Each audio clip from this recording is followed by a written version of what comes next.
queridos amigos, estamos nuevamente en su programa Hijas de la MX, en este espacio como todos los jueves a las 4 de la tarde. Mi nombre es María Esther Martínez Herosa, encantada de estar con ustedes, conductora junto con Desiree Navarro, que en estos momentos está en otro evento y a la cual le mandamos un abrazo. Y pues muy feliz de estar en una semana que ha sido muy movida, en lo cual vamos a estar platicando durante toda esta hora. Me da mucho gusto compartirles, como siempre, que Hijas de la MX es un colectivo que está creciendo, es un colectivo que cada vez se fortalece más. Mujeres verdaderamente valientes, guerreras, muy estructuradas y muy fundamentadas, que eso es básico hoy en día, porque hay que tener números y hay que tener fundamento para expresar no lo que uno piensa, sino lo que verdaderamente estamos viendo que sucede con este México maravilloso que es nuestro país y que todos debemos de cuidar. Me encanta compartir, como siempre, en este espacio con más hijas de la MX. Y estoy muy contenta porque recién desempacada de los Estados Unidos, les quiero presentar a Diana Ontañón. Diana, bienvenida. Hola, mucho gusto. Yo soy Diana Ontañón. Estoy feliz de estar acompañándote, Esther. Muchísimas gracias por invitarme al programa y poderles platicar un poco sobre el inicio de Hijas de la MX en Estados Unidos. Porque así como ven, ya trascendió este colectivo a Estados Unidos y estamos siendo representados allá. Exactamente, y nos encantaría, Dianita, que nos platicaras cómo se formó Hijas de la MX en Estados Unidos, qué es lo que están haciendo allá, porque tienen una actividad maravillosa. Cuéntanos un poquito, por favor. Así es, bueno, Hijas de la MX en Estados Unidos es parte de Hijas de la MX. La única diferencia, por así decirlo, que tenemos es que todas las mujeres que integramos este grupo vivimos en Estados Unidos, están representadas ciudades como Houston, Austin, San Antonio, Chicago, Washington, California, el estado de California, con San Diego. Entonces, ¿cómo se formó el grupo? Fue por interés, en este caso fuimos Perla Soto y su servidora, nos reunimos un día a platicar. Estábamos preocupadas y estábamos interesadas por todo lo que sucedía en México. Estábamos muy atentas ante la Guardia Nacional, que en un principio era militar. Empezamos a escuchar un pequeño colectivo que se llamaba Hijas de la MX, con Fernanda Betancourt, con Desiree, con muchos representantes que empezaron a hacer voz. Exacto. Y somos creyentes de que en una democracia la participación de la sociedad es fundamental. Correcto. Entonces, nosotros, Perla y yo, tenemos un camino anterior. Yo soy presidenta de una organización sin fines de lucro que se llama Asociación Amiga, que es pro-migrante, que ayuda a las familias migrantes a integrarse de manera educada y responsable a la comunidad, y les ayudamos. Entonces, ahí nos conocimos. También participamos desde hace 3 años en el periodo de elección, cuando estaban siendo las elecciones, dando mucho seguimiento con lo de Trump, a manera particular, o sea, porque la organización Asociación Amiga es totalmente apartidista, y en las pasadas elecciones fuimos a distintos lugares, a los mítines de Beto O'Rourke. Claro, Beto O'Rourke, sí, demócrata y muy fuerte. Exactamente. Estuvimos asistiendo a ellos, estuvimos asistiendo también a mítines de los republicanos. Creemos que es fundamental que el latino participe en las elecciones, se entere de cada cargo, se entere de las responsabilidades, de quiénes son, para que no se vote por partido, sino que se vote realmente por lo que presenta y por lo que quiere cada candidato. Por sus propuestas. Y por sus propuestas. Correcto. Qué interesante, Diana, y qué padre, hasta dan ganas de ir a acompañarlos en este tema, porque es una comunidad enorme en Estados Unidos, que no puede ser que sigan pensando como una minoría. Vamos, se tiene que sentir la fuerza. ¿Sabes qué? En números, a mí me gustan mucho los números, porque los números son blancos y negros. Exacto. Y es una realidad que 1 de cada 6 americanos somos latinos. Fíjate. Representamos el 10.4% del poder adquisitivo total de Estados Unidos. ¿Qué tal? Somos una quinta parte de la población, en donde la mayoría es mexicana. Y actualmente se logró en estas elecciones que hubieran 43 candidatos en el Congreso, que ya son latinos. ¿Qué Entonces, tal? Ahí la llevamos. yo creo que la llevamos muy bien. Y la relación con México es fundamental en cuestión de importaciones. O sea, no hay manera que ese de es un separar. tema que vamos a platicar en un momentito más porque está como medio temblando ese tema, ¿no? Así es. Ok, pues muchas gracias, Dianita, nuevamente bienvenida. Y les Muchísimas quiero gracias por la compartir invitación. a todos ustedes que Hijas de la MX en USA, hemos estado muy activas esta semana porque también nuestro colectivo verdaderamente quiere crear como un precedente en temas que a todos nos afectan, ¿no? Entonces, esta semana, mira, tuvimos el Día del Medio Ambiente. ¿no? Celebramos el Día del Medio Ambiente, el Día de la Madre Tierra, también se trabajó mucho por el Día Mundial Sin Tabaco, que bueno, en México que tenemos esas contingencias y deberíamos de ser muy conscientes en lo que estamos lanzando al aire, pues. También celebramos el Día de la Marina, estos hombres tan valientes, que corren tantos riesgos, ¿no? Y que de veras hay que reconocerlos. Y celebramos el Día de la Marina esta semana también. Acuérdense que tuvimos elecciones aquí en México, estas elecciones que, bueno, ya sabíamos más o menos qué era lo que iba a pasar, pero fueron muy interesantes, los observadores vieron cosas muy interesantes. También tuvimos, déjame checar. Y no sé si es oportuno mencionar en relación con las elecciones. Pues yo creo que es muy interesante. Yo creo que hubo algo que por lo menos en Estados Unidos nos llamó mucho la atención.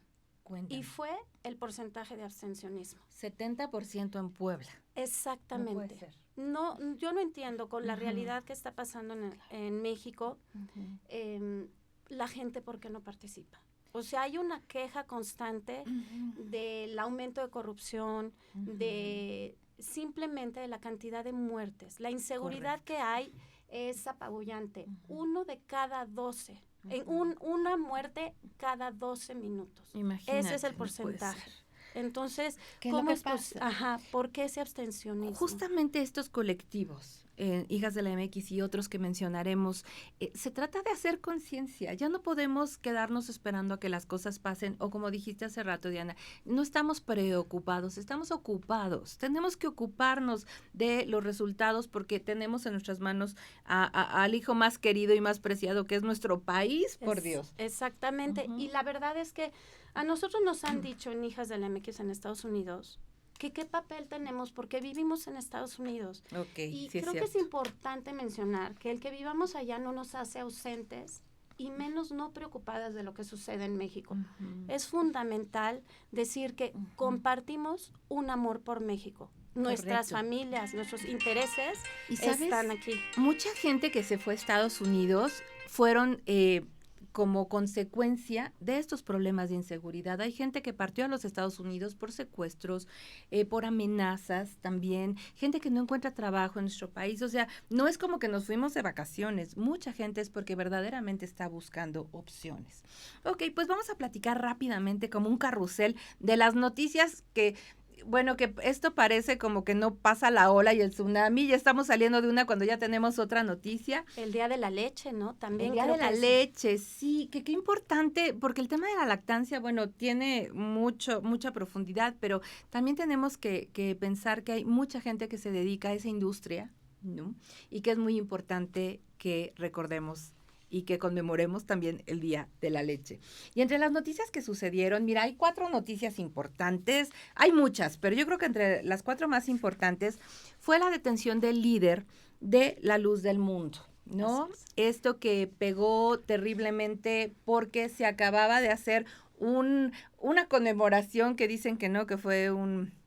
¿concierto? Un concierto, así es. Que no se trataba de conmemorar a nadie, pero bueno, salió a la luz que algunos de nuestros diputados y senadores estuvieron presentes y con la noticia que 2 semanas después, ¡pum!, a la cárcel en Estados Unidos. Y sobre todo que fue muy criticado desde el inicio este concierto. Correcto. O sea, ¿por qué? Porque hay una separación de iglesia y Estado en este país. Se supone que somos un Estado laico. Exactamente. Y hay respeto por todas las religiones. Exacto. Entonces, sí llamó la atención que fuera un homenaje o, como después decían, que fuera un concierto.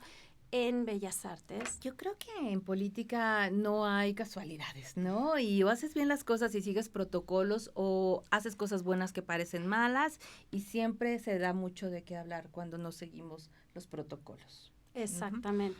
Ok, otra. Y el estado de California, la verdad, fue ahí donde se detuvo. Y no solo por 1 o 2 delitos, por 26 delitos graves y además pornografía infantil, abuso sexual o acoso sexual. Yo creo que son de los señalamientos más bajos en los que puede caer un ser humano y más alguien que tiene poder. Mucha gente llora, están en el templo llorando y haciendo como toda una oración de 24 horas, creo que se reunieron para rezar por su líder. A mí me gustaría que todos pensáramos que el fanatismo es terrible, que no podemos darle el poder a una sola persona. Si somos seres humanos, podemos caer en errores y no podemos endiosar a nadie, entiéndase, nadie con mayúsculas. El fanatismo es uno de los peores males de nuestra humanidad. Entonces vamos a ver esta semana porque ya le duplicaron la fianza, ya no puede salir y los cargos llevan 1 año haciendo, acumulando pruebas y no hay forma de que salga, según escuché. Sí, y además se hizo mucho la crítica de, bueno, ¿por qué aquí no se podía hacer un homenaje? Que claro que se pueden hacer homenajes si era un líder religioso en un templo religioso, o comparaban mucho con el Papa, pero aquí hay que reforzar que en el Vaticano no solamente es un líder espiritual, también es un líder político. Correcto. Entonces, y que Bellas Artes, o sea, es un espacio cultural, no es para hacer homenajes religiosos, ¿no? Ok, otra de las noticias que empiezan como a tomar estos tintes significativos para nuestro país fue la detención, la orden de aprehensión para Emilio Lozoya, que fue director de Pemex, y la detención en España de Alonso Ancira, dueño de Altos Hornos de México. Esto lo estaremos platicando en el siguiente bloque con nuestro invitado porque estamos hablando ya de corrupción. También tenemos la amenaza de Donald Trump sobre los aranceles que nuestra abogada Diana Ontañón va a platicar también con nuestro invitado. Así es que se va a poner esto muy bueno. Y por supuesto, una noticia que sigue dando de qué hablar, que es el amparo para detener la construcción del aeropuerto de Santa Lucía. Les vamos a presentar en un momentito más a nuestro invitado. Nos gustaría que vieran un poquito de un video que tenemos para ustedes. No sé, bueno, quiero además reconocer a Juan Manuel en nuestra cabina, que siempre está al pie del cañón apoyándonos. Gracias, Juanma. Tú me avisas si ponemos el video, ya nos hizo señas desde la cabina. ¿Entra el video? Va, regresamos.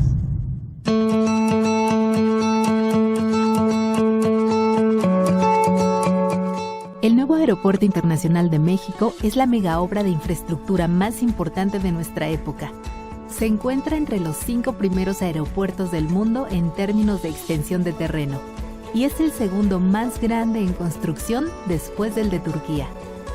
Una idea de la escala del proyecto es la extensión de la losa de cimentación de la terminal aérea, equivalente a 7 veces la superficie del Zócalo de la Ciudad de México. El edificio terminal tendrá 21 foniles, cada fonil con una altura similar al Palacio de Bellas Artes, que funcionarán para captar el agua de lluvia y la entrada de aire natural. Contará con 2 subestaciones eléctricas que alimentarán todos los edificios y las 3 pistas, 2 de las cuales estarán terminadas en el segundo semestre de este año. Una vez inaugurado el nuevo aeropuerto, dará atención a 70 millones de pasajeros, cifra que duplicará el servicio actual gracias a la operación simultánea de las 3 pistas. Este será el aeropuerto hub más grande de Latinoamérica. Un tema relevante es el financiamiento del proyecto. Y la respuesta es contundente. Los recursos provienen principalmente de la colocación de $6,000 millones en bonos verdes, mismos que están respaldados con la tarifa de uso aeroportuario, captada por el actual aeropuerto, lo que garantiza que no se convierte en deuda pública, a la par que es autosustentable al tener su propia fuente de financiamiento. Los habitantes de las zonas aledañas se han visto beneficiados con la contratación de mano de obra y con la atención a problemas de coyuntura y afectaciones. Hombres y mujeres trabajan hombro con hombro y unen sus esfuerzos para construir el nuevo Aeropuerto Internacional de México, la puerta de México al mundo. El aeropuerto de la Ciudad de México tiene una declaratoria de aeropuerto saturado por la Autoridad Aeronáutica Nacional desde inicios del año 2013. La falta de infraestructura limita la conectividad con el país y hacia el extranjero, frena el comercio, las inversiones y provoca demoras para los usuarios. Una vez tomada la decisión del aeropuerto, no se tomó de ninguna manera en consideración aún ningún hecho probable de corrupción o de mal uso de los recursos. Hubo corrupción en la decisión de construir el aeropuerto de la Ciudad de México en el lago de Texcoco. Sobre recomendaciones, pues se toman en cuenta, aunque pues no son a veces esas organizaciones tan profesionales. Yo recuerdo que hubo una organización de expertos famosa que decía que no podían volar al mismo tiempo aviones del aeropuerto de la Ciudad de México y de Santa Lucía.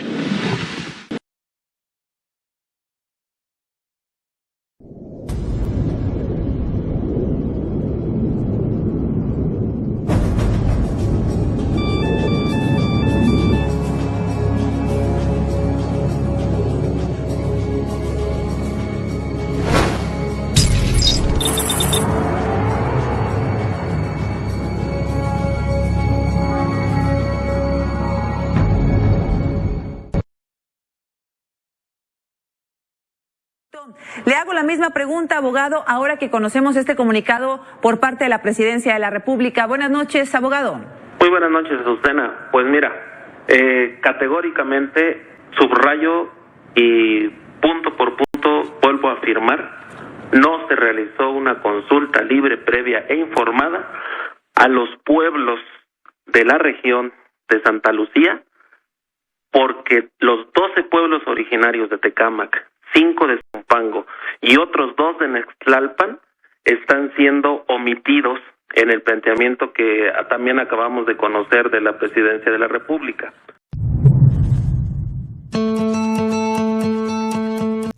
Ok, regresamos, estamos ya con ustedes. Este video que acaban de ver es una presentación del aeropuerto, de todo el proyecto que se hizo para el aeropuerto en Texcoco.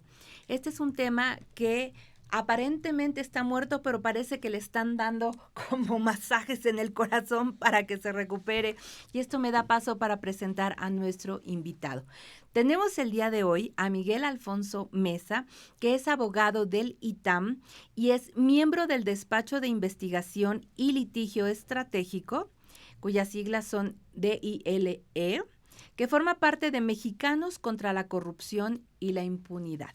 Bienvenido, Miguel. Gracias por acompañarnos. Pues muchísimas gracias a todas por la invitación y muchas felicidades por su movimiento que se está extendiendo en Estados Unidos y aquí en México.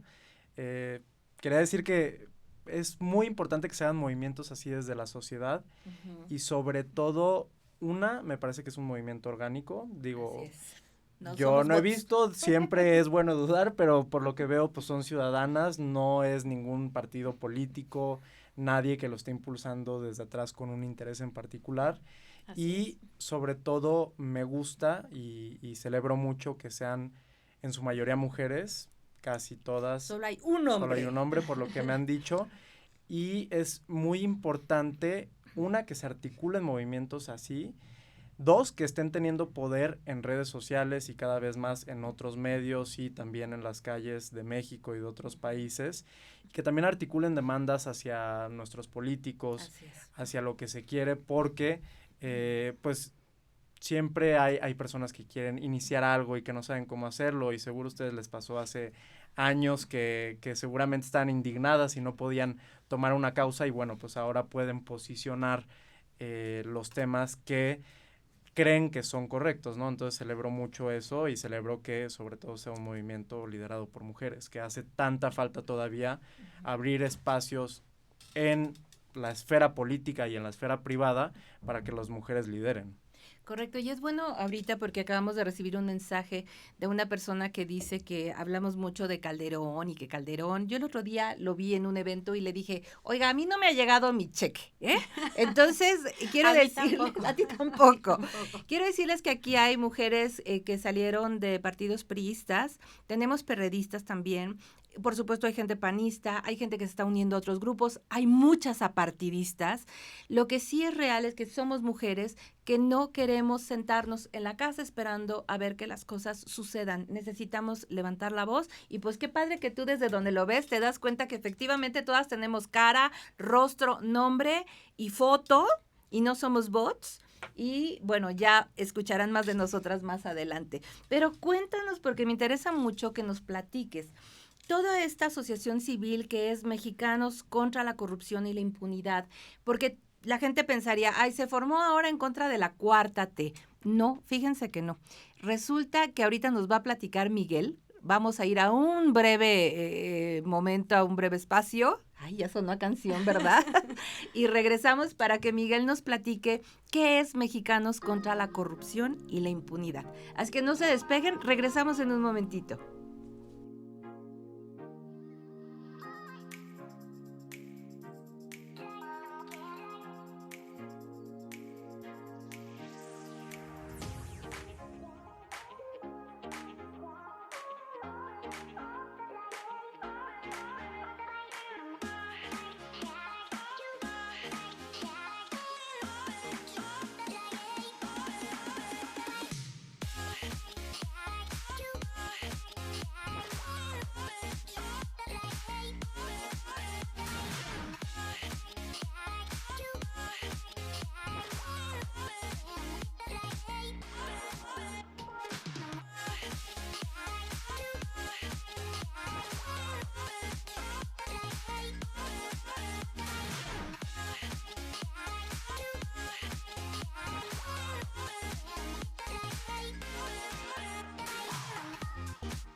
Y bueno, pues en esta cabina sucede magia y de repente se aparece aquí, recién desempacada de Veracruz, nuestra queridísima Fer Betancourt. Fer, ¿cómo estás? Hola, buenas tardes a todos. Qué padre verte. Y todas. Y todas. No, yo feliz, es que está Diana, de que está Miguel, de que estás tú, Esther, contenta y las distancias, siempre llego tarde, yo vengo desde Veracruz. No, y además sí nuestro tráfico no podemos presumir de que va mejorando, al contrario, pero qué padre que ya estás aquí, porque bueno, el tema, por favor, el tema va a estar muy interesante. Miguel, cuéntanos, por favor, de Mexicanos contra la Corrupción y la Impunidad. ¿Cuándo se formó esta asociación civil y que de ahí surge un colectivo que ahorita está dando mucho de qué hablar? Bueno, Mexicanos contra la Corrupción se formó hace aproximadamente 3 años. Seguro conocen varias de nuestras investigaciones, no comenzaron con este gobierno. La más importante tal vez sea la investigación sobre la estafa maestra. Nosotros la hicimos junto con Animal Político, es una investigación en donde a partir de auditorías forenses de la Auditoría Superior de la Federación se encontró que el gobierno federal de Enrique Peña Nieto había desviado recursos públicos a través de universidades, fueron aproximadamente 7,000 millones de pesos, y eso solamente lo que se ha probado. ¿Sí? Todavía hay más auditorías que se están realizando, y es un mecanismo que no solo abarcó a la Secretaría de Desarrollo Social en ese entonces, y también a la Zagarpa, sino que también se utilizó a Pemex y se desvió dinero público de Pemex para financiar quién sabe, tal vez campañas políticas u otra cosa, pero no se gastó para lo que se dijo que se iba a gastar. Correcto. Hemos hecho también otras investigaciones sobre gobiernos locales, hemos hecho investigaciones, por ejemplo, aquí en la Ciudad de México, sobre corrupción de la coalición de PRD-PAN durante las elecciones pasadas, sobre todo en la delegación de Coyoacán. Y pues bueno, hemos hablado también del caso Odebrecht, hemos sacado investigaciones sobre cómo se están utilizando los recursos de la cooperativa Cruz Azul, que es privada, ¿no? Correcto. Y también estamos intentando, esta es una crítica que nos hacen constantemente los defensores del actual gobierno, que no hay suficiente periodismo de investigación sobre el sector privado. Okay. Esto responde a una razón estructural, a una razón jurídica, que es tú no le puedes exigir que te den documentos privados a una empresa privada. Correcto. Y esa es una limitación legal y muy seria.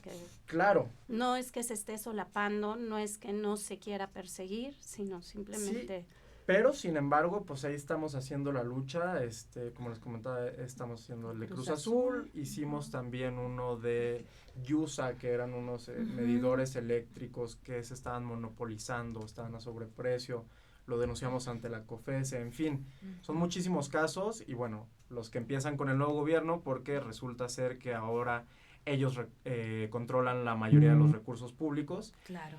Y en ese control de los recursos públicos es donde surgen nuevos casos de corrupción. Okay. ¿Y qué de las patrullas le van a entrar? A lo de las patrullas, fíjense que no prometemos agenda en entrevistas ni nada, pero es un caso serio. Al parecer ahí se hizo mediante adjudicación directa, que es algo que se dijo que ya no se iba a hacer en el nuevo gobierno. Y además a sobreprecio de lo que cuesta normalmente una patrulla. No recuerdo cuántos millones. ¿No? Las medicinas también, que está habiendo desabasto. Y en que sigue habiendo desabasto. De México, que renunció el director del IMSS hace unas semanas. Justo por ese tema y porque no se está combatiendo la corrupción dentro del sector salud en la parte que le corresponde al gobierno. Y yo creo que es un tema el de la corrupción que efectivamente a todos nos duele y todos sabemos que se debe de combatir, pero me da mucha risa ese ejemplo que dicen, bueno, si tiras la tina de agua sucia, no tires también al niño, ¿no? Y al niño le están dando en la torre con la falta de estancias, de medicinas, llevamos una lista muy larga de que se están tocando puntos muy sensibles en la población que se le van a revertir tarde o temprano a este gobierno por falta de sensibilidad. Claro, pues hoy veníamos a platicar de ese tema, ¿no? De la estrategia anticorrupción del nuevo gobierno y sobre todo, pues este es uno de los puntos muy relevantes, ¿no? Por querer ser austeros y por querer combatir la corrupción, entre comillas, se le está recortando a partes mucho más importantes, siempre está la metáfora que utiliza el presidente, ¿no? Que le entregaron un estado que era un elefante reumático y además con muchas enfermedades que se tenían que combatir. Y ese elefante, yo creo que ya le quitaron una pierna por lo menos. O el hígado o un órgano vital. Y yo no veo clara una estrategia anticorrupción. Es decir, lo podemos ir analizando por partes durante los minutos que nos restan, pero yo sí veo un intento de, no quiero decir todavía desmantelar el Sistema Nacional Anticorrupción, que se creó en el 2015 justamente a partir de los grandes casos de corrupción del sexenio de Peña Nieto. Que fueron muchos, dicho de paso. Y el problema de corrupción yo creo que es sistémico, o sea, va más allá del gobierno, trasciende en la sociedad de una manera muy fuerte, pero como nosotros lo vemos en Estados Unidos, ni todo lo anterior era malo, ni todo lo anterior era bueno, ni todo lo de ahora es malo, ni todo es bueno. Entonces, cuando se toman decisiones tan totalitarias, sí se está afectando a los que menos se deberían de afectar. Sí. Y hay un grupo muy vulnerable que necesita salud, recurrir y tener la seguridad de que si van a llegar allá, los van a atender y van a tener medicamentos. Bueno, si quieren vamos por pasos. Esto de cómo el gobierno puede controlar como tú dices, un sistema, ¿no? La corrupción, hay una metáfora que puede ser muy simplista, que dice que es como un cáncer, que llega a una parte del cuerpo y se empieza a extender.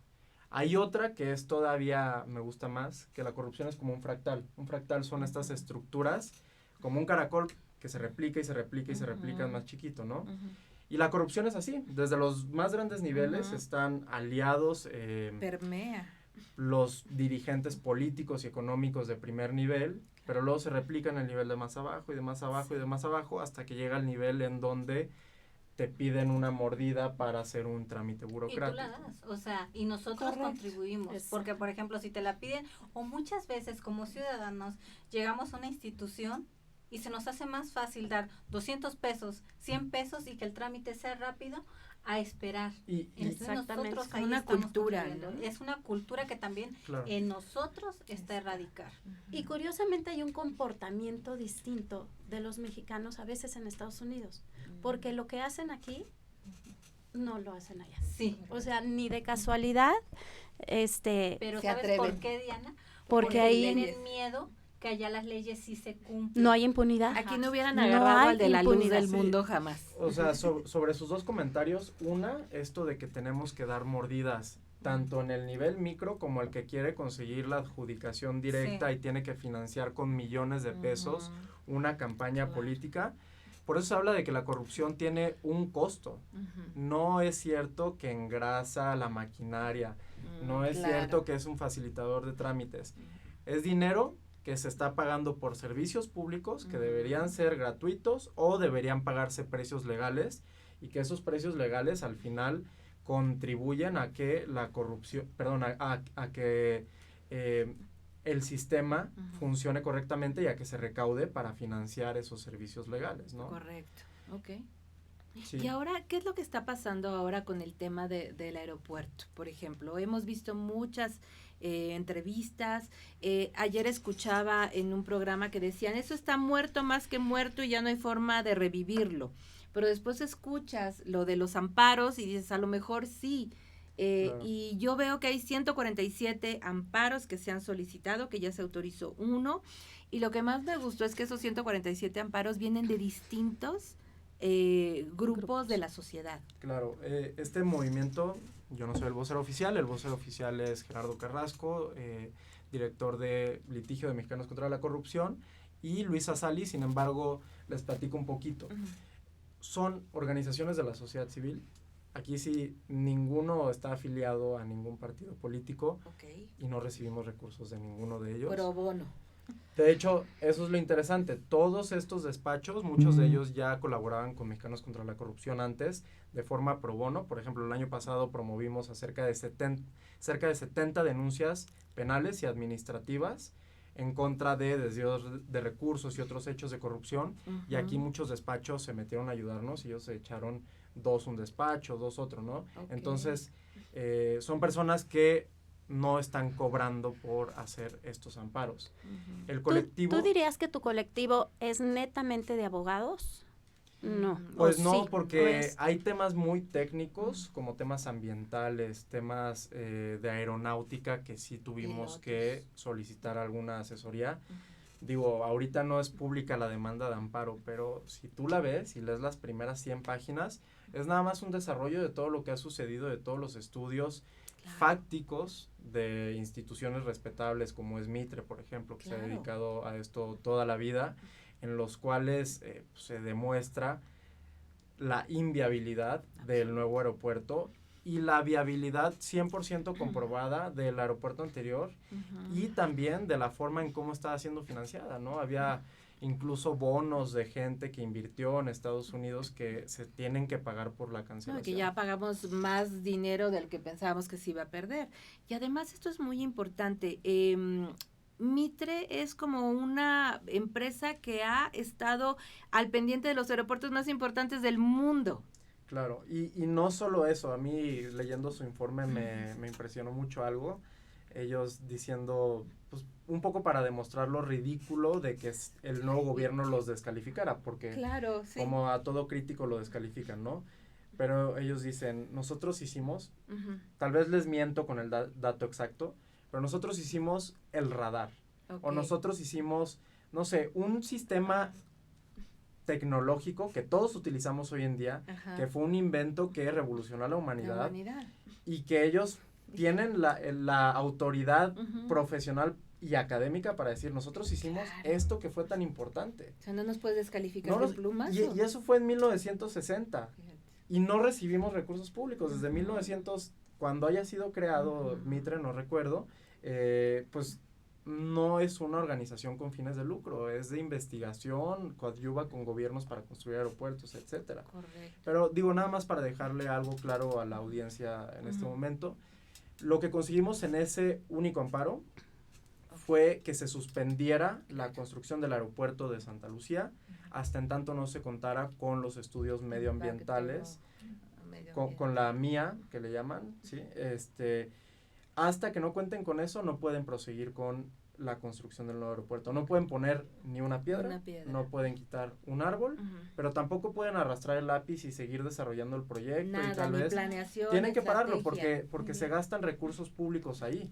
Y si se van ganando amparo más amparo, ¿se va ampliando el término o qué pasaría? No, o sea, la diferencia que podría haber ahí es que esta suspensión fue para efectos de que hasta que el gobierno no tuviera la MIA, no pudiera avanzar. Y es una suspensión provisional. Provisional. ¿Qué se necesitaría para que fuera definitiva? ¿Creen que se puede alcanzar algo así? ¿Es su finalidad lo que buscan? La suspensión definitiva se requiere celebrar una audiencia constitucional. Hagan de cuenta que el juez tiene el asunto en sus manos. En este caso, el juez primero dijo que no y se fue a un tribunal colegiado. El tribunal colegiado confirma la medida provisional. Esta medida es para salvaguardar los derechos de quien se está amparando para que no se construya el aeropuerto y pues ya qué vas a hacer, ¿no? O sea, ya no lo vas a destruir. Y la definitiva se va a conseguir en una audiencia posterior que se va a celebrar en el juzgado que primero había dicho que no. Si dijera que no de nuevo, pues podría proceder ahí otra revisión ante el tribunal colegiado. Y ya nada más para cerrar un poco, el punto de esta estrategia es que no sea un ciudadano y un tribunal o un juzgado el que le pone alto a esta actividad ilegal, sino que se acompañen por muchos juzgadores del Poder Judicial y que si el presidente va a desobedecer, pues que tenga que desobedecer a todos, ¿no? Y habitantes de Santa Lucía, por ejemplo, Fer, que viene en avión y pagó un TUA, ¿a dónde se va ese impuesto? ¿A la basura o dónde se está yendo? Sí. O sea, es mucho, no solamente es gente, vamos, de la construcción, son pilotos, son... Hay hasta trabajadores claro. que trabajaron en Texcoco. Claro. Hay pilotos, hay personal de cargo de los aviones. Hay ciudadanos de todo el Valle de México porque el impacto ambiental que podría tener un proyecto de esta naturaleza pues no es a los que están ahí al lado, es a todo el valle que todo exactamente, a todos va a afectar. O sea, nosotros vimos hace unas semanas la nube densa de cosa café que había ahí. Cosa café. Que no le quiero decir. La nata, ¿no? La nata café que había, que nos afecta a todos al final lo que ocurra aquí en el Valle de México. Exacto. Pues qué interesante y verdaderamente hay que estar muy pendientes de esto porque se están creando precedentes de contrapesos, porque además hay un hashtag, ¿no? Que la gente puede seguir, que es No Más Derroches, No es Más un Derroches, colectivo. ese es el colectivo y si quieren seguir lo que estamos haciendo y también en Mexicanos contra la Corrupción, las demás acciones que tomamos. No, pues que lo sigan todos. Que lo sigan todos, por favor. Aquí tenemos que estar unidos todos. Y ¿sabes qué? Que los fundadores de Mexicanos contra la Corrupción e Impunidad que son Claudio X González, que también es una persona que cuando habla es porque tiene los fundamentos, y una mujer que yo admiro tanto, que es María Amparo Casar, que es objetiva, que es clara, que no se va con apasionamientos como otros analistas hemos visto. Entonces es gente que verdaderamente sabe de lo que está hablando. Entonces es muy interesante. María Amparo lleva estudiando el fenómeno de la corrupción desde... No quiero decir una fecha porque no la puedo ubicar porque lleva tanto tiempo siendo de las expertas más importantes en este tema y en Mexicanos contra la Corrupción ella es la presidenta es la presidenta ejecutiva de la organización, pero también es la directora del área de investigación aplicada, ¿no? Que son investigaciones, medir cuánto nos cuesta la corrupción a los mexicanos, medir cuestiones más como de política pública, ¿no? Yo quisiera hacerte una pregunta. Sí. Por ejemplo, en Hijas de la MX, la verdad es que en nuestro caso, yo me acerqué vía texto con Fernanda y le dije, quiero ser parte. O sea, de manera libre dije, quiero ser parte. Primero me uní a ellas y después fuimos viendo cómo distintas personas en Estados Unidos se quisieron integrar y de ahí surgió la idea de Hijas de la MX en Estados Unidos. Con ustedes, como colectivo, ¿hay libertad para que la gente se integre?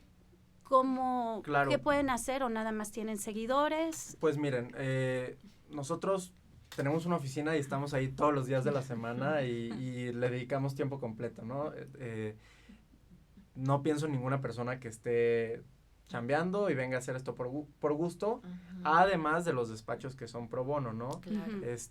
Si alguien tiene alguna profesión con la cual pueda aportar, no sé, algún ingeniero o alguien que conozca de temas de medio ambiente, etcétera, técnicos, pues claro que pueden aportar con eso, pero además pueden seguir nuestra página, está nuestro Twitter, el Twitter me parece que es MX versus VS corrupción, y también está la página contralacorrupción.mx. No vayan a poner contralacorrupción.com.mx porque esa fue una página espejo que hicieron hace una semana para intentar como hackearnos y pusieron ahí una... Bueno, están a las vivas. Una página con amenazas. No quiero decir que haya sido el gobierno del presidente López Obrador, pero sí estuvo bastante delicado ese asunto. Entonces es contralacorrupción.mx y también pueden suscribirse a las noticias semanales que llegan por correo electrónico y pueden aportar donativos si quieren. Ok, y algo que me gustaría como a toda la gente que nos está escuchando, porque de repente se queda el programa en la plataforma de Mood TV y la pueden seguir escuchando, es que también esto debemos de hacerlo en casa. La corrupción puede empezar desde ahí. Yo como mamá no puedo decirle a mis hijos, dile al de la renta que no estoy, porque entonces estoy enseñándole a decir mentiras. Y yo no puedo decir, sí, mijo, vuélate eso, total, nadie se va a dar cuenta. O sea, tenemos que hacer conciencia de que la corrupción, desafortunadamente, también puede empezar en casa con nuestro ejemplo y que si queremos hablar de un cambio tenemos que ser muy congruentes. Entonces, yo quisiera llevar ese punto a que todos hagamos conciencia que no podemos criticar si nosotros estamos cometiendo esta falta, ¿no? Y además de eso, yo creo que sí requiere cierta exigencia al gobierno de que cree las instituciones que se necesitan para que no exista corrupción. A veces es muy técnico, a veces, sé que pues, no todos nos dedicamos a esto y no todos podemos saber exactamente qué fiscalía necesitamos, qué características debe tener, qué son los órganos internos de control, qué es la Auditoría Superior de la Federación, ¿no? Pero por lo menos estar informados y saber que este problema, yo pienso que en parte sí es cultural, pero la parte cultural es la menos importante en el sentido de que es algo que se puede corregir, ¿sí? Es una cultura en la cual si nos llegan nuevos incentivos, si nos llegan el temor que sentimos cuando cruzamos la frontera, por ejemplo. Que haya un castigo y una ley real que se cumpla. Que no haya impunidad, que realmente se persiga. Y no la desfachatez que sentimos aquí en México de saber nada, que no va a pasar nada, ¿no? Que nos pasamos un alto y pagamos ahí mismo. O incluso asaltan y la gente no prefiere ni denunciarlo. Porque sale de una semana ahora con lo de los juicios orales, creo que hay como una cosa muy facilita, ¿no? Que le conviene más la ley a ellos que a nosotros. Pues bueno, sobre todo hay una utilización del juicio de amparo para liberar a personas que están siendo perseguidas por la justicia, pero el problema no es tanto del juicio de amparo, el problema viene de que tenemos una fiscalía y unos ministerios públicos que no arman bien los casos. Por ejemplo, el caso de Lozoya. Es lo que te iba a decir. No Ojalá lo estén armando bien, por favor, porque no puede ser. Yo no tengo ninguna prueba ahorita de que lo estén armando mal. De hecho, de la estrategia anticorrupción del gobierno, pienso que quienes tienen una mínima idea, por lo menos, es la Unidad de Inteligencia Financiera, que es quien le está metiendo presión a Lozoya. Han bloqueado... ¿Quién es el director ahí? El director Hacienda? es Santiago Nieto. Claro. Santiago Nieto. que trae mucho coraje, entonces lo está haciendo bien. Sí, digo... Pero ha dado declaraciones lamentables. Es o sea, que se ha como que adelantado. le gana la pasión. Entonces, Y aquí que no tienen te que debe ser ganar la muy pasión. objetivos y apegados a la ley. Sí, o Puede sea... contaminar el caso. Digo, eso, ahí ¿no? el caso de Santiago Nieto puede ser cuestionable en ese sentido, porque cuando él estuvo con Peña Nieto Lo como mismo. fiscal electoral, lo removieron por estar investigando a Emilio Lozoya, ¿no? Fíjate. Entonces, en su libro dice algo de Sin filias ni fobias, así se llama su libro que publicó, pero pues ojalá y esto no sea una persecución por una fobia que él tiene, que yo no, personalmente, el señor Lozoya tiene toda la presunción de inocencia del mundo. Hasta que sea declarado culpable, exactamente. Yo no creo que sea inocente, está muy demostrado, pero lo que sí es salir a dar la nota antes de capturar a las personas que vas a capturar. Digo, hay cosas ahí que parece que son más por dar los golpes rápidos en lugar, o sea, como ustedes saben, en Estados Unidos o en otros países. Las investigaciones se arman por años. Sí. Por años, Sí. años. Puede tardarse 10 años en armarse un caso para desmantelar a una red de corrupción, para darles el golpe cuando ya puedes llegar y ponerle las esposas a cada uno de los que están involucrados. Por eso se llama inteligencia. Ahora, que también es interesante la estrategia que están utilizando si se hace de manera correcta. Okay. El punto es, atrapas a uno y que ese uno hable contra los demás y tiene que haber incentivos para negociar con ellos, ¿no? Claro. Reducción de penas si implicas a otras personas que estuvieron involucradas. Sin embargo, me parece difícil que suceda eso en México, porque estos pactos de impunidad, como se vio en el caso de Brecht en Brasil, normalmente no son de una persona, no son de un grupo político, como podría ser el grupo de Atlacomulco, no son de un partido, como podría ser el PRI, ni de un solo grupo de empresarios, ni solo de políticos. Y además, Odebrecht fue de muchos países. Entonces, pues sí me queda la inquietud de que no vaya a haber un pacto de impunidad, y no lo digo ni siquiera por las acusaciones que hay contra el presidente López Obrador, sino un pacto de impunidad por todas las personas que pueden estar involucradas y por todas las que les conviene que Lozoya no hable. Que no hable. Ay, qué interesante, esto parece como que sigue el próximo capítulo. Regresamos en un momentito para seguir platicando de este tema. Gracias. Vamos a tener que...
Estamos de regreso y bueno, es que nos apasionamos con los temas, pero estamos muy pendientes de las llamadas. Diana nos va a hacer favor de ir leyendo los comentarios y aquí en la mesa les vamos a responder.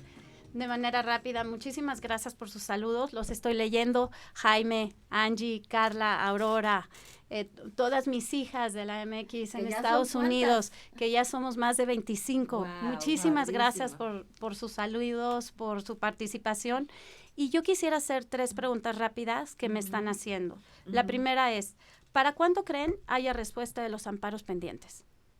Pues miren, esta semana, yo creo que en menos de un mes queremos lograr una suspensión. Entonces la próxima suspensión vendría en aproximadamente un mes. La segunda pregunta, por favor, Fer, si tú nos puedes nuevamente rectificar esto. Hijas de la MX, ¿pertenece o representa algún partido político? No, el colectivo es totalmente apartidista y lo integramos mujeres apartidistas, mujeres que pertenecen al PRI, PAN, Movimiento, PRD, con diferentes ideologías, pero que tienen un mismo fin, que es México. Somos totalmente pro México. Correcto. Y la tercera pregunta, no le entiendo yo mucho, pero es un comentario de Despertando al Observador de Cosmos.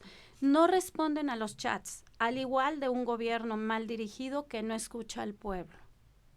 ¿Qué opinan de, a lo mejor se refiere a que en redes sociales, en Twitter, cuando se hacen comentarios no se responden, no sé a qué se refiere, pero pues si pudieran comentar. Yo creo que si se escucha o no al pueblo. Siempre es muy importante que cualquier persona, por más seguidores que pueda tener o por más saturado que esté, pues entre en un diálogo con las personas en redes sociales, ¿no? Siempre además puede retroalimentar un poco a lo que nosotros estamos viendo. El otro día me tocó alguien que de esas personas que se ve que vienen nada más a criticar, Sí, que nos decían, no, oigan, pero ustedes no han hecho nada contra el gobierno pasado. Y les dije, no, sí, hicimos lo de la estafa maestra. Ah, pero ¿por qué no lo denunciaron y por qué no se ampararon contra eso como en este caso? No, pues sí, hay una denuncia penal o hay otra denuncia administrativa y además hay un amparo que ya lleva como 1 año y medio. Entonces, y me dijo, y oye, ¿por qué no, entonces buscaron a maestros y a alumnos para que se ampararan contra lo de la universidad? Y se me hizo una buena idea, se me hizo una buena idea, la verdad. Entonces esa digo, participación no siempre ayuda. Claro, pero digo, a veces no se puede responder también, ¿no? Y nosotros hemos sufrido como colectivo mucho insulto, muchas bajaderías, bueno, no nos bajan no puedo decir aquí las palabras, pero hay gente con la que sí se puede dialogar. A mí me ha tocado que verdaderamente... Que tienen argumentos, que te vienen y te dicen con argumentos, y entonces es bonito debatir, es bonito el diálogo, pero si vienen y llegan y te insultan. No vas a responder a un insulto, sería ponerte al nivel de esa persona y dices no. Hay un usuario, perdón, que me tocó una vez algo así como de quesadilla o una cosa así. Sí. Que digo, es muy pro AMLO y tiene pues su estructura ahí en redes sociales. Primero diciendo derechango, derechairo y esas cosas. Y nunca le dije chairo ni nada, no creo en utilizar esas palabras. Y al final pues me terminó siguiendo y terminamos como muy en paz y oye, qué padre que al final pues nos relajamos los dos y pudimos terminar platicando y debatiendo de verdad, ¿no? Y viva la diversidad y la tolerancia, y yo creo que es importante que exista, pero siempre con respeto. A veces habrá ganado Morena, a veces habrá ganado el PRI, a veces el PAN, pero no por eso nos tenemos que matar hoy en día, ¿no? Todos vamos por México. Y sumar por México todos. Y justamente tomando en cuenta eso, acaba de decir el presidente López Obrador que va a organizar una marcha para la dignidad y para fortalecer la amistad con Estados Unidos. Yo honestamente creo que no hay amistad con este señor anaranjado espantoso, no hay forma de tener amistad con él, pero ¿qué opinan de la marcha? ¿Van a ir? ¿Nos vamos a organizar? ¿Qué va a pasar? Pues yo no voy a ir, tengo mucho que trabajar, están los amparos acá, sin embargo creo que estos mensajes son para México, son para la red de votantes del presidente López Obrador. No van a cambiar la actitud del presidente de Estados Unidos. Esta es una cuestión geopolítica que debería tomarse con tal seriedad. Muy bien que estén negociando en Estados Unidos, pero las negociaciones no son simplemente una carta de principios, una carta de buena onda, una carta de vamos a ser hermanos, ¿no? Exacto. Las negociaciones se hacen con herramientas de negociación como doy y me das. Y pues que haya ahí unos mexicanos, yo creo que los van a ver de muy lejos y nada más van a escuchar el barullo, pero pues no les van a tomar ninguna importancia. Sobre este tema, a mí sí me gustaría comentar algo.